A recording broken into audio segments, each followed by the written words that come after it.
Адам ооруп калганда айыкканга чейин күнөөлөрү кечирилип турабы?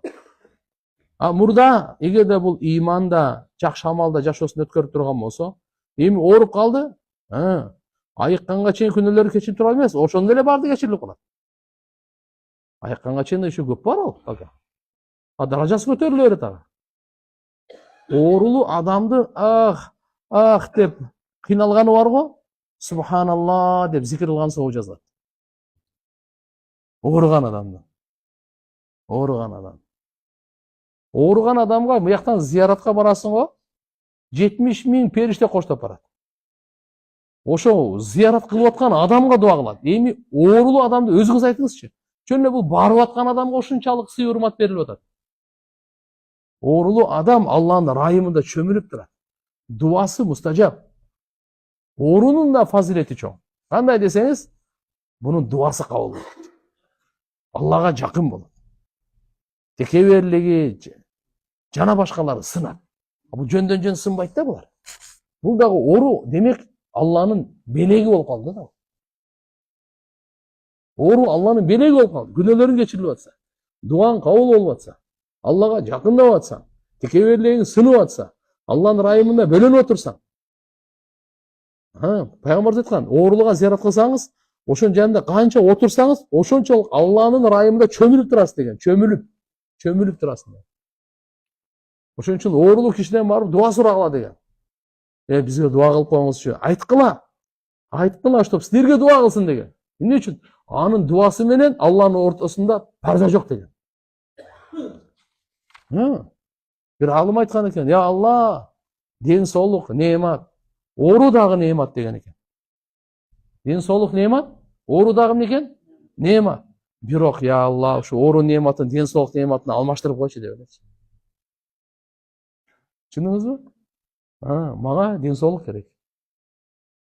Бирок Алла Таала сураганда, я Алла, оору дагы неемат, ден соолук дагы неемат. Бирок ушул оору неематын ден соолук неематка алмаштырып бер мага деп сурайт экен да.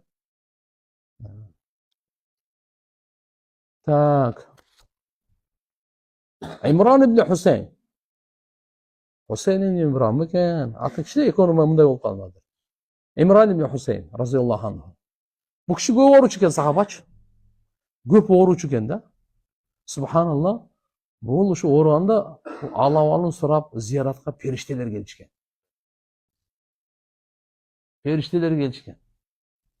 Анан кийин бул көп ооручу да. Кийин анан ден соолугу жакшы болуп оорубай калды. Бирөө сурап бере, кандай ден соолугу жакшысы? Жакшы го, бирок периштелер келбей калды. Мурдагыдай эле болгондо жакшы болмок экен деп атат. Алар кыйын адамдар эле. Биз алсызбыз. Ошон үчүн биз ден соолукту сурай берели тууган. Бирок оору келсе, чыйпый ылышып кетпесин да. Оору келип калса, алхамдулилlah, бул дагы келген конок кайра кетет. Келген конок кетет иншалла. Алла Таала ооруну бекер бербейт. Пайгамбар саллаллаху алейхи ва саллям дүйнөдөн кайтып атканда оору анан кайткан да. Өткөндө бирөө айтат, бирөөнүн каерине барып калдым. Куран окуганга барып калсам, канча күн дейт, атасы ооруп жатып анан дүйнөдөн өтүптүр да. Алланын неематы деп тазалап туруп, Алла өзүнө жакындатып, дуаларын кабыл кылып, райымына бөлүп анап кетиптир деди. Эң жаманы кокустан өлүп калган жаман. Побасы жок элечи. Киши ооруп өлө турган болсо, кыйналгандан бунун күнөөлөрү кечирилет. Күнөөсү жок болсо, даражасы көтөрүлөт булчу. Анча-мынча ооруп өлө турган болсо, ага неме кылбаш керек андай. Мына корко турган нерсе кандай экен? Жөн эле басып жүрүп, тобасы жок, намазы жок, так өлүп калган. Ошончо чатак болот.